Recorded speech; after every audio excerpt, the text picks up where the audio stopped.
पहली धांधली की शुरुआत ये हुई कि लेडीज पोलिंग स्टेशन पर जो है 1.5 घंटा पोलिंग जो है वो चालू नहीं हुई। दूसरा ये हुआ कि हमारी पोलिंग एजेंट को बाहर निकाला।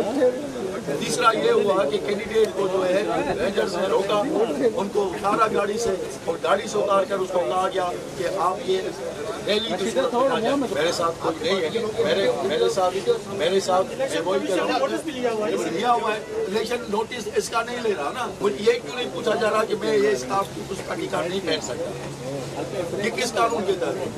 उनसे क्यों नहीं पूछा जा रहा? मुझे बताए कौन सा सरकारी जो है वो शख्स मेरे साथ, आप मुझे बताएं कौन सा हथियार, एक बंदूक वाला भी मेरे साथ। आपने देखा है शहर में वो कैंपेन में 10-10 आदमी जो है कंटे से और पता नहीं क्या क्या ऑटोमेटिक वेपन्स लेके वो चल रहे हैं। अभी भी जो है जो मौलवी साहब है तीसरे नंबर वाला, वो जो है पुलिस मोबाइल के साथ जो है वो विजिट कर रहा है। विजिट कयो अवामी आवाज़ मीडिया ग्रुप की वेबसाइट awamiawaz.pk।